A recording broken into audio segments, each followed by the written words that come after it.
You're listening to Operant Innovations, a podcast brought to you by ABA Technologies. This month on Thought Leaders, we continue our talk with Dr. Henry Roane about where he sees the field of behavior analysis going and where he'd like to see the field go. And so that kind of brings me to my next question that I've been asking is, where do you see the field going, or where would you like to see the field going? And whether or not you want to answer one or both of those is up to you. I feel like my view of where the field's going is probably pessimistic, so I hold that one. I would love for the field to solve racism, gun control, and global warming. And it seems like all of those things should be controllable. I just like the contrast of being in Sweden versus being in the U.S. and seeing what they're doing to, if environmentalism is something that behavior analysts ought to be able to make a bigger impact in. And you've seen, if you look back at Java's roots, there's just a lot of stuff on recycling, and related problems. And I'd love to see something like that. The gun stuff might be a little bit harder to deal with, but I think that it would be so cool for people to do those kinds of major, just major societal issues and try to have an impact would be amazing. And I think ABBA's tried to promote that some in the past, the organization, and that would be great. And it's hard because we're all busy, or whether we being behavior analysts, but whether we're students and we've got comps to complete and data sets to review, or whether you're working on your tenure, trying to get a grant application in. And so it's really hard to do that kind of stuff, but that would be kind of my goal. I think a more reasonable goal is dissemination to other specialists. I think that's a really, really important thing. And, we've fought so hard, I think, for licensure laws in different states. I mean, I haven't, but other people have. And these insurance bills, and those are great, but like, you want people to think, you want a doctor to say, oh, I'm going to refer you to a behavior analyst, just like they refer somebody to a social worker. And that would be that's a really small step. And obviously that's built up over time. For me, my pessimistic view is, I guess, kind of related to that. I mean, I worry sometimes that, I don't know if they do this in Florida, but you ever seen those people in the mall and they like do that weird thing with threading people's eyebrows? Do they do that down there? They do that in Michigan. I know that for a fact.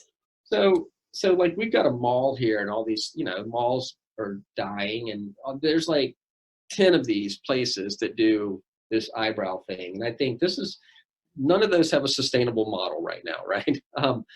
But I worry a little bit about behavior analysts becoming that, where it's like every strip mall is going to have like, Joe's House of Behavior Analysis. And that worries me a little bit is, are we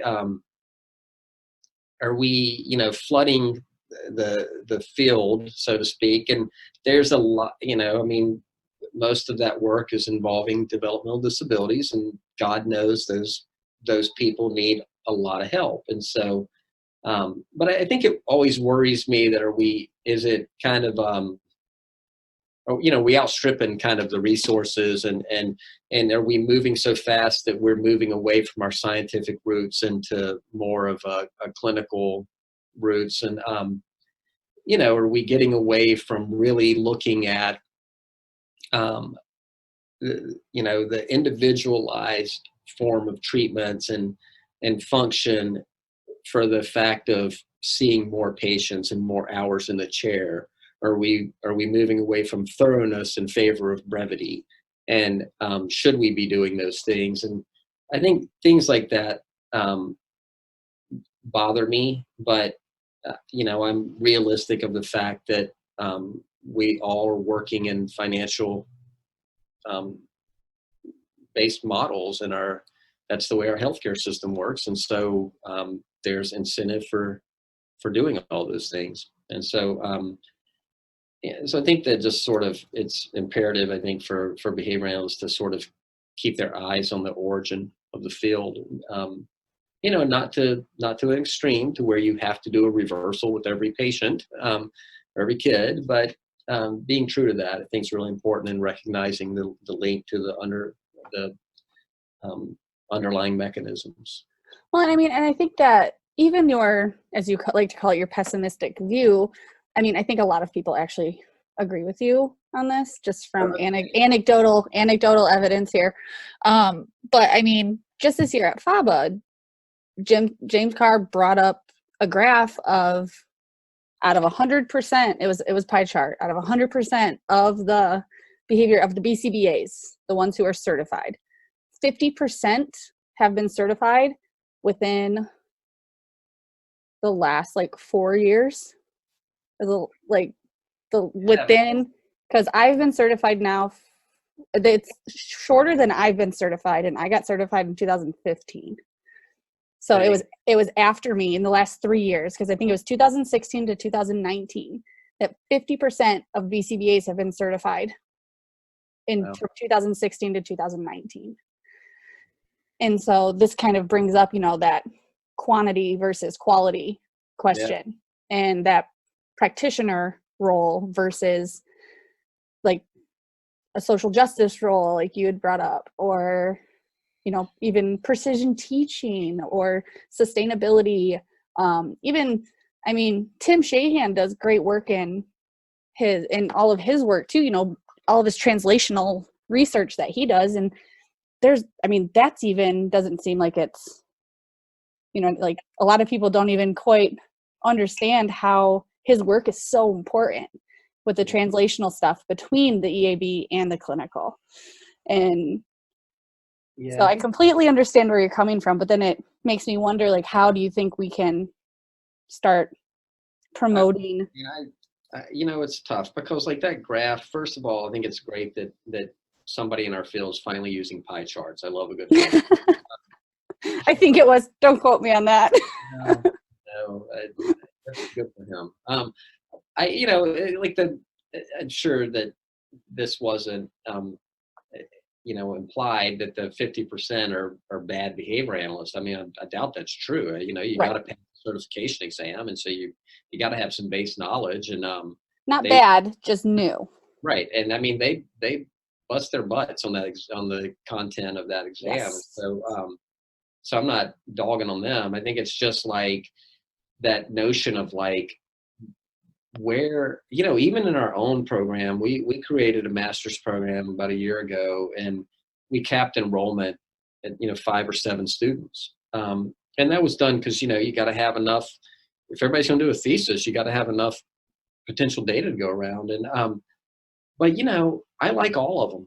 Mm-hmm. I like all the students, and I think, man, we're going to graduate our first cohort in the this summer of 2020. And I feel really bad that I can't give them all jobs, I mean, unless they're going to listen to this, and then I'm totally going to try to give them jobs. But, but you just can't. And I don't know, that I don't know kind of what that means for the future of the field. But I think I guess in my pessimism, I have hope, because there's so many people who need help. Mm-hmm. And there's so many areas where we haven't really tried to tackle. Right. I mean, think if we tried to tackle some environmental problem with the gusto we tackled autism, mm-hmm. and if you could build insurance for tackling environment.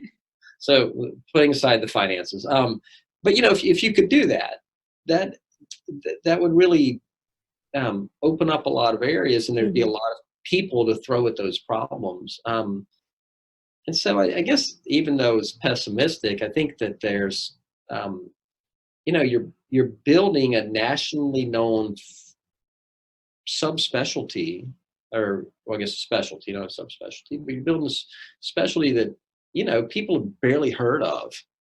10 or 20 years ago. And, you're going to get it to the point where, like we went through customs coming back from Sweden. The guy said, well, what are you doing? My wife said I'm a behavior analyst. And you're thinking like, oh man, we're going to get detained because nobody knows what that is, So I said like, oh, I'm a licensed psychologist. They just look at you like, oh, you're one of those guys and you're through. Behavior analyst, what's that even mean, right? But you're going to get to the point where, if she was a social worker, people have a frame of reference for what a social worker does.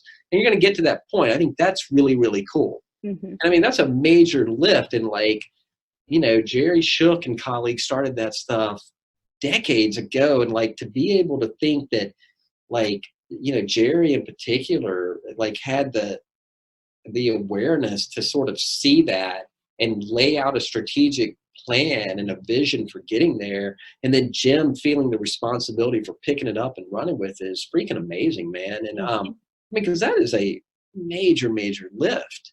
And it's for the best, but you do worry that like, it doesn't take, it's the kind of adage of one bad egg. And I mean, you're going to have that at some point. And whether, that's just the nature of the game. Yeah. I mean, yeah, that's with everything though, too. I mean, I don't know if you've heard of the Dr. Death podcast. Very good, by the way. No, but I just had a flashback to like 1980s professional wrestling. So that it's probably not the same Dr. Death. I don't think it is. No, it's not. It's actually much more recent, like within the last 10-ish years. It's a really great podcast, but it's the same thing. Like he was a surgeon and one bad egg. And, I mean, people do it to doctors all the time as well, like medical practitioners. They're like, no, I WebMD'd it. Yeah. So I know. So, I mean. I have really awful ratings on health grades, but it's it's an N of 3. Are you looking at it right now? I'm gonna look it up right now. But I mean, it's like seriously, like that's the world that we live in now, where nobody, Yelp for doctors is not going to be good for doctors, right? Because who's going to respond to that? And so, like our hospital pays this company named Press Ganey millions of dollars to do patient satisfaction surveys. And so every Monday I get patient satisfaction survey results. And what do you think I mostly get? It's the negative stuff about how long I had to sit in the wait room. The nurse was unfriendly to me. And I never get, that my pediatrician's a lovely human being and took a bunch of time and really listen to my kids' problems. I may get that sometimes about other people, not about me. But I mean, the stuff about, the water fountain was broken. It's just like, geez, man, you can't win. And so, that's just human nature, I guess. Yeah. But I think when you throw more people working with vulnerable populations, the risk starts to rise, probably exponentially at that point. And so that gets a little freaky for me. Yeah, and it does, and it will. It will continue to do that. But like you said, it's really cool that in this field we are getting to a point where we are being recognized in that field. But then at the same time, it's like, okay, now let's all get together as one big field of behavior analysts and figure out which topic we're going to take on next, guys, because we all got to do this if we're going to do it. It's like, we know we can, it's just figuring out the need and how we're going to jump into it. Or we could just all bike to work and buy electric cars. That would probably just be real helpful too. Is there enough of us yet? I don't know if there's enough of us yet. Probably not. No. We're getting there. But I think between the certified and the non-certified, it might be pretty good. Yeah, maybe so. Might be good. But yeah, I know that a lot of people are trying to break more into the business in the OBM field. And I know right now, I'm studying for my project management certification. Oh, that's great. Yeah, and I have a couple of colleagues who did their Lean Six Sigma. So, really trying to hit those somewhat related fields. Yeah, I mean, I look at these things, I was looking at the um, workshops for the Babbitt conference, Mm-hmm. a couple weeks ago. 'Cause I think a buddy of mine was doing a workshop, and um, that's always interesting to me because it'll be like, latest ventures and blah blah blah. It's like, oh man, God, like, but every once in a while there'll be one about management, um, financial analysis stuff. It's like that's I mean, I don't know if the content's any good, but those are good areas for behavior analysts to learn about. I mean, I can't tell you how many times I've toyed with going back to get an MBA, and Right. I figured, by now I know enough where I can get by. But that's, I mean, when we just hired a new head of our children's hospital, we I think solely recruited people who had MDs and MBAs, because the Yeah. business side of healthcare is so big, Huge. and the risk of running afoul is so scary. Mm-hmm. Um, and and I think I guess that's actually part of what worries me is not necessarily people. You always worry about people harming kids or harming vulnerable populations, but um, I worry about, like, just the people not knowing kind of what the changes are, and billing and stuff. And I mean, I worry about that constantly, but fortunately I've got a giant hospital behind me that helps Mm-hmm. me, that catches me before I do anything too stupid. And but I teach a course right now for our first year students on record keeping, which is as exciting as it sounds. And I tell them at the beginning of the semester, it's a course designed to scare them about, HIPAA violations or whatever it is, because that's Yeah. some real world stuff. And you do not, you've got behavior analysts that drive in cars from point A to point B Mm-hmm. with patient data Yep. in their car. It takes like one person to break a window, or, you're doing supervision with somebody in a Starbucks. Mm-hmm. It's like, dang, that is probably not HIPAA compliant. Right. I mean, maybe it is. That stuff like that freaks me out. Well, I Apparently, I mean, have enough to freak out about, but no, you need more. No, I mean, I've had a case manager or something back in the day. She asked me if I wanted to meet at a restaurant to talk about a client. And I was like, no, sure, I don't. have a margarita while you're at it. I was like, you can come to my office.